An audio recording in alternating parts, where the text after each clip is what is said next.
Warzone is about to get a lot harder. There's some massive changes just been announced, and I think this paves the way for Warzone 2, which is supposed to be coming out next year. And I feel like these announced updates are really going to shake up the game, change the meta. This stuff will have a massive impact on the game. And unbelievably, they're adding a bomber, an actual bomber plane to Warzone. I never thought that I would see the day. As well as AI soldiers that will fight you, and in transport vehicles in multiple locations.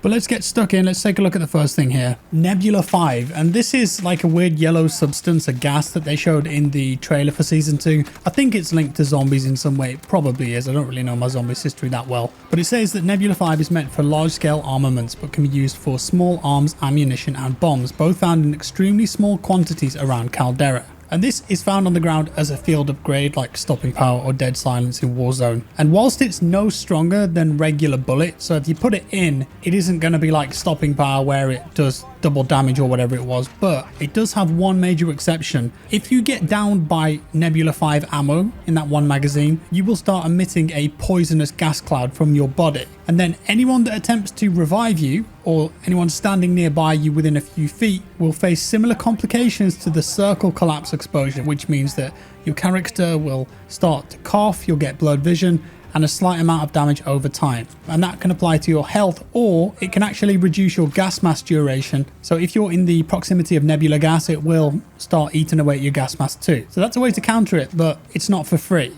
And then it goes on, Nebula 5 ammo takes up only a single clip of ammunition, but for some weapons that may be enough to turn the tide of a team fight, especially within interior spaces. So it's going to be really difficult, I think, if you don't have a gas mask to go and revive a teammate. You're going to have to take that into account now in team fights. Not a big deal in solo matches, but anything else? Huge. On top of the Nebula 5 ammo, we've also got Nebula 5 bombs. These are one of the rarest items in Warzone, and it's a locked briefcase full of deadly gas with an explosive charge. Once activated and set down in front of an operator, it will detonate after a fixed countdown and cannot be disarmed or destroyed. So you can't counter this before it explodes. Its initial explosion deals a high amount of damage in a small radius before the gas starts to spread outwards, where it will hurt any operator without a gas mask.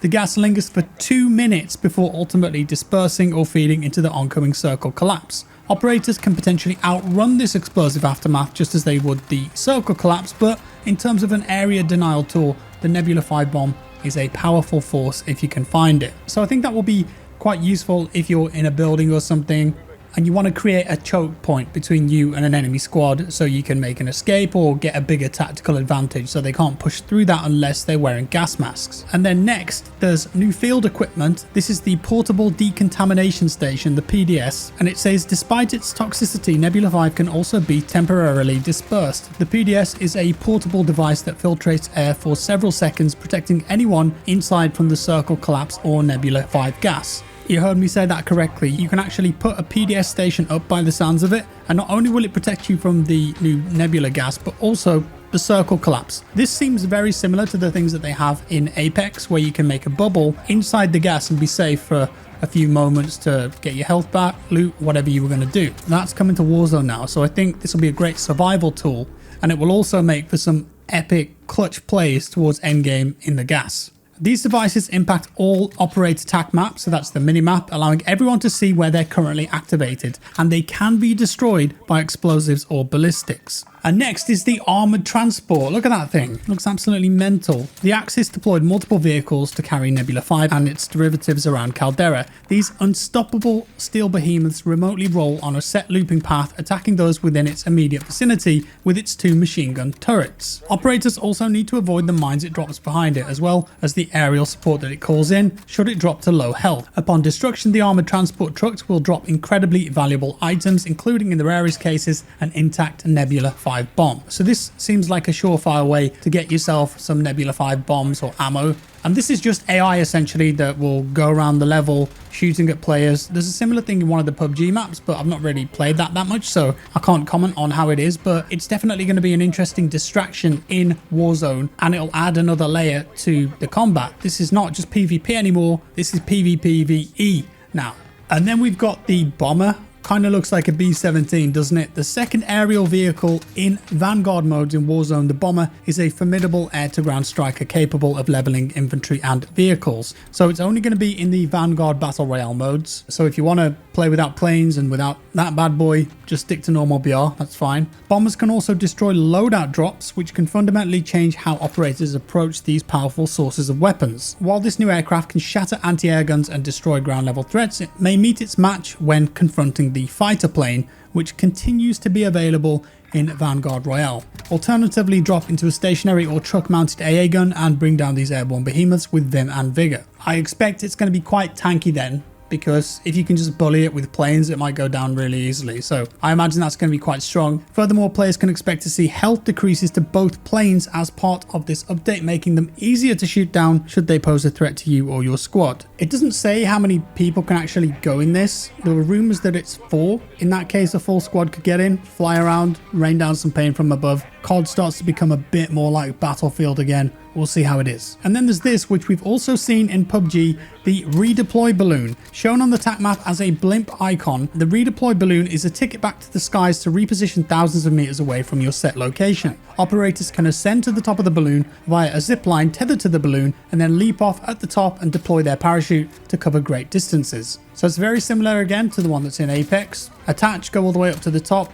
Redeploy, go wherever you want. Planes or weaponry can destroy the redeploy balloons though, and once the balloon is deflated, operators can spend a few $100 to reinflate it. That's really interesting because the fact that it can be destroyed, people will just shoot at it for the sake of it, and if it was permanently destroyed, then what's the point of it being in the game, right? So having the option to spend some money to get it back up and running, that's cool. There are some new points of interest being added to the map too. The chemical factory. The refinery between the mines and the docks that once produced phosphate has been repurposed and is now a newly constructed plant spewing out Nebula 5. This newly named chemical factory has a similar layout to the location it replaced, but with several notable differences, including enemy soldiers who protect the facility.